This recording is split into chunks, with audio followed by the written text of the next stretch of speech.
নবীজির একবার এমন জ্বর, ফাতেমা নামক এক ব্যক্তি মহিলা নবীজির কাছে আসেন। আসার পরে দেখেন নবীজির জ্বর এই পরিমাণ যে জ্বরের কারণে নবীজি মাথার উপরে একটা পাতিলে ভরে পানি, ঠান্ডা পানি দেখে সেলাইনের মতো ছোট্ট একটু ছিদ্র করে দিয়েছে। সেলাইনের পানি যেমন ফোটায় ফোটায় পড়ে, নবীজির মাথার উপরে উপর থেকে ঠান্ডা পানি ফোটায় ফোটায় পড়ে। এখন বোঝেন নবীজির জ্বরটা কত ডিগ্রিতে উঠছে। এর মুহতারাম ভাই, সিজনটা হইল গরমের সিজন, জ্বরের সিজন। রাসূলুল্লাহ সাল্লাল্লাহু আলাইহি ওয়াসাল্লাম বলেন, কেউ যদি জ্বরে আক্রান্ত হয় অথবা কেউ যদি মুসাফির হয়, সফরে যায়, সফর থাকা অবস্থায় 4 রাকাত নামাজ ফরজ পড়তে পারছিল কিন্তু পারে না, 2 রাকাত পরে অসুস্থ হয়েছে। অসুস্থ হওয়ার কারণে মসজিদে এসে নামাজ পড়তে পারে না, কিন্তু শুয়া শুয়া পরে অন্যান্য নফল ইবাদতগুলো করতে পারত, সেগুলো করতে পারে না।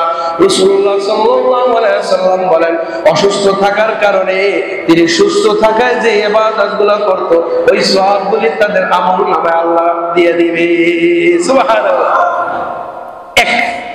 2 নম্বর হলো হাসরের ময়দানে আল্লাহ তাআলা দুনিয়াতে যারা অসুস্থ ছিলেন, জ্বর, বিভিন্ন জ্বরে আক্রান্ত, বিভিন্ন বড় বড় আগুনে আক্রান্ত হবে, আল্লাহ রাসূল সাল্লাল্লাহু আলাইহি ওয়াসাল্লাম বয়ান করেন, আল্লাহ তাআলা তাদেরকে এমন সম্মান আর এমন বড় জান্নাত তাদেরকে দান করবেন, এই জান্নাত দেখে অন্যান্য মুসলমানেরা আফসোস করতে থাকবে, হায় রে কেন আল্লাহ তাআলা আমাদেরকে দুনিয়াতে রোগ দিলেন না।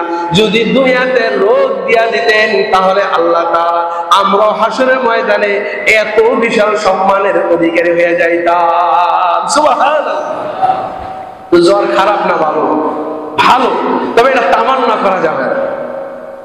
রাসূল সাল্লাল্লাহু আলাইহি ওয়াসাল্লাম হাদিসের ভিতরে বয়ান করেন, তিব্বুন নববীর ভিতরে আল্লামা ইবনুল কাইয়্যিম জাওজি রাহমাতুল্লাহ আলাইহি বলেন যে কারো যদি একদিন জ্বর হয়, জ্বরের কারণে যদি সে সবর করে, আল্লাহ তাআলা তার 1 বছরের পিছনের সমস্ত গুনাহ কাফারা হয়ে যায়। সুবহানাল্লাহ বলেন। তাহলে জ্বর হইলে সব আছে, জ্বর হইলে আর অনেক প্রতিদান আছে, এগুলো বয়ান করো। একদিন আল্লাহ রাসূল সাল্লাল্লাহু আলাইহি ওয়াসাল্লাম প্রচন্ড জ্বর। তো জ্বর এমন জ্বর, জ্বরের কারণে নবীজি কথা পর্যন্ত বলতে পারেন না, বেহুশ অচেতন অবস্থায় আছে।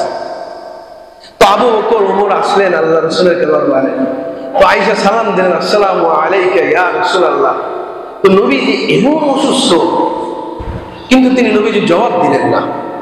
তো জবাব না দেওয়ার কারণে আবু বকর ওমর বুঝতে পারলেন আমরা যদি এখানে দাঁড়ায় থাকি নবীজির কষ্ট হবে। তো আবু বকর ওমর রাদিয়াল্লাহু তাআলা তারা পিছনের দিকে রওনা করলেন, বাড়ির দিকে রওনা করলেন।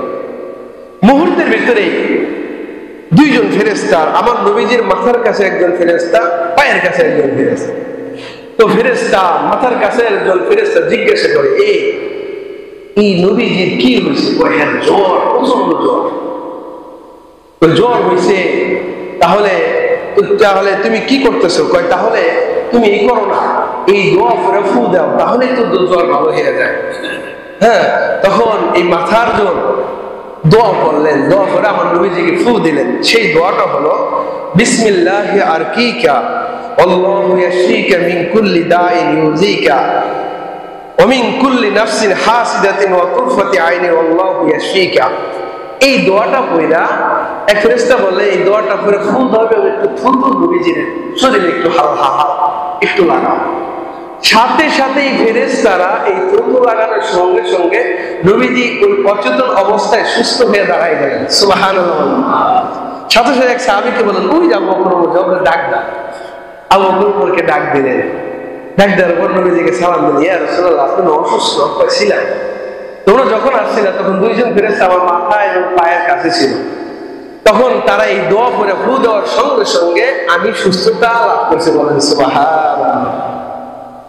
এটার পরীক্ষা আরেকটা হলো, আমার ছোট কন্যা ঈদের আগের দিন থেকে জ্বর, পেট খারাপ থেকে জ্বর।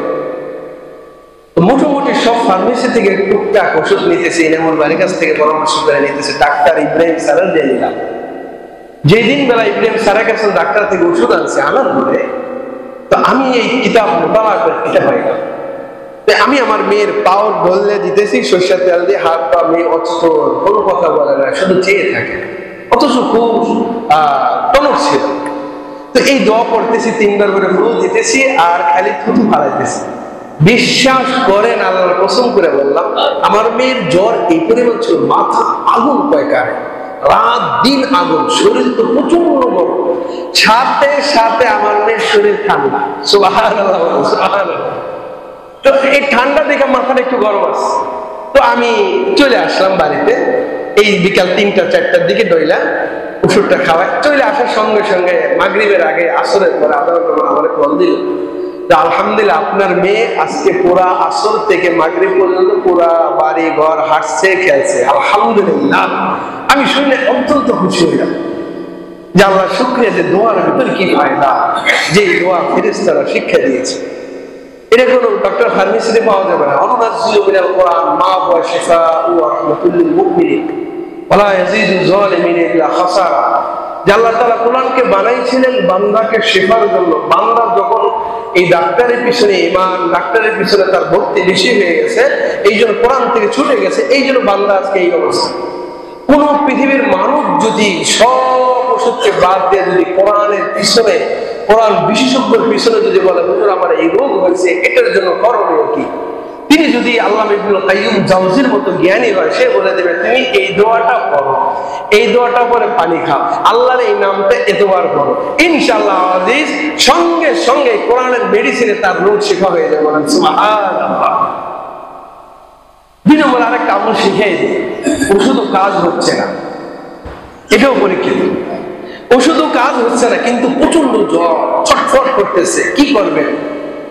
সেই সময় তখন আল্লাহু আকবার, নামাজের যে আমরা আজান গুলা দিই, আল্লাহু আকবার আল্লাহু আকবার আল্লাহু আকবার আল্লাহু আকবার আশহাদু আল্লা ইলাহা ইল্লাল্লাহ আশহাদু আল্লা ইলাহা ইল্লাল্লাহ, এই পুরো আজানটা এই শাহাদাত আঙ্গুল দিয়ে পিঠের উপরে লিখে দেবেন, আল্লাহু আকবার আল্লাহু আকবার আল্লাহু আকবার আল্লাহু আকবার। ইনশাআল্লাহ এই আল্লাহ তাআলার এই তাকবীর লেখার কারণে সঙ্গে সঙ্গে জ্বর কমে যায়। সুবহানাল্লাহ, সুবহানাল্লাহ। এটা আমার পরিচিত, আমার এক ওস্তাদ, যার কাছে আমি রুকিয়া ট্রেনিং করছি, তার বিবি সাহেব অসুস্থ, তিনার বিবিও এইটার দ্বারা সুস্থতা লাভ করছে। বলেন আলহামদুলিল্লাহ।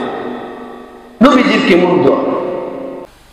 নবীজির একবার এমন জ্বর, ফাতেমা নামক এক ব্যক্তি, মহিলা নবীজির কাছে আসেন। আসার পরে দেখেন নবীজির জ্বর এই পরিমাণ যে জ্বরের কারণে নবীজি মাথার উপরে একটা পাতিলে ভরে পানি, ঠান্ডা পানি দেখে সেলাইনের মতো ছোট্ট একটু ছিদ্র করে দিয়েছে। সেলাইনের পানি যেমন ফোটায় ফোটায় পড়ে, নবীজির মাথার উপরে উপর থেকে ঠান্ডা পানি ফোটায় ফোটায় পড়ে। এখন বোঝেন নবীজির জ্বরটা কত ডিগ্রিতে উঠছে।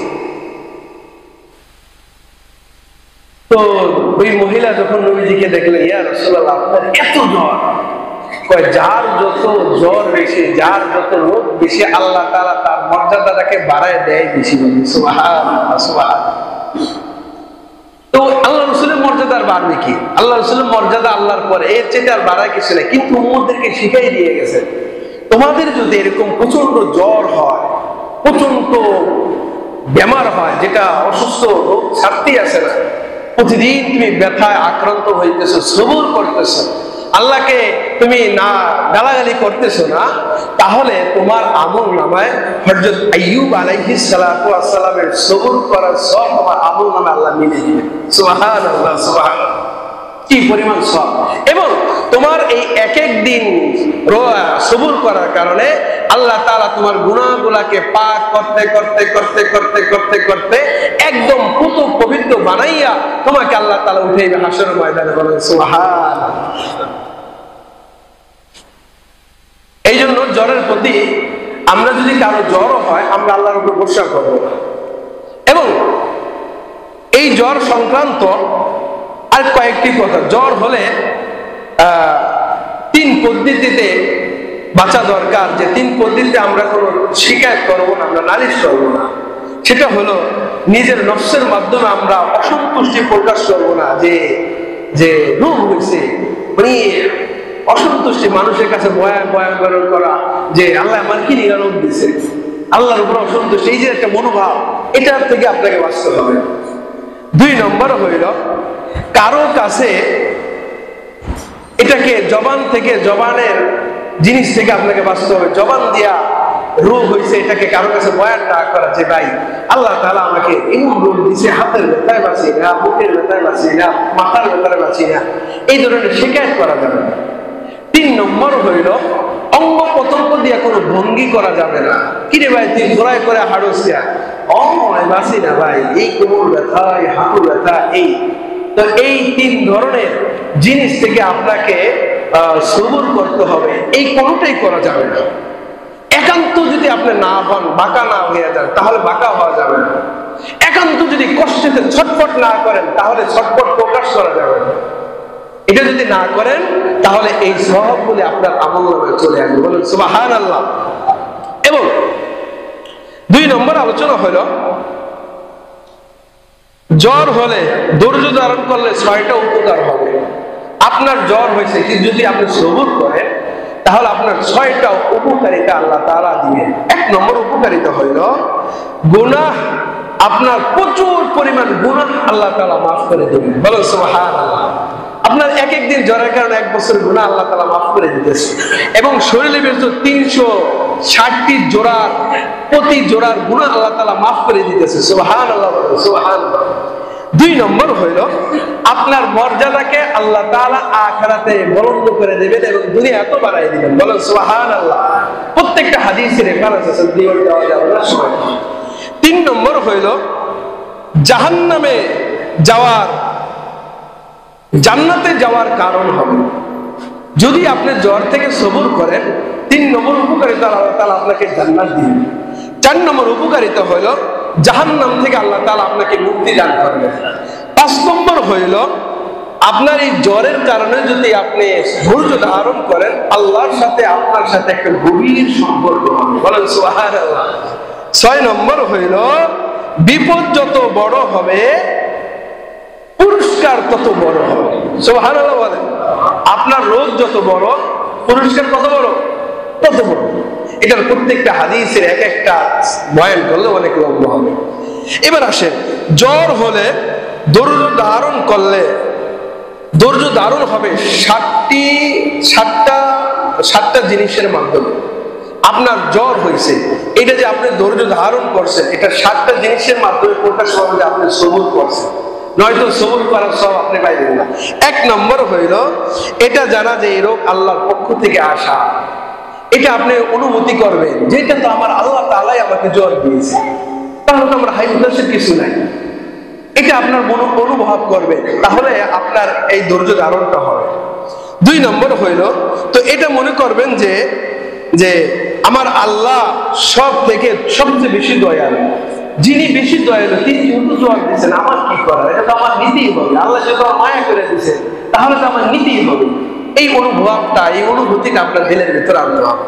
3 নম্বর হইল এই রোগটা আমার জন্য আল্লাহ তাআলা নির্ধারণ করছেন, আর কারো তো দিল না আল্লাহ তাআলা, আমার যেহেতু দিয়েছে তাহলে আমার কোনো অসুবিধা নেই, এটা আমার আনন্দের চিত্তে এটাকে মেনে নিতে হবে।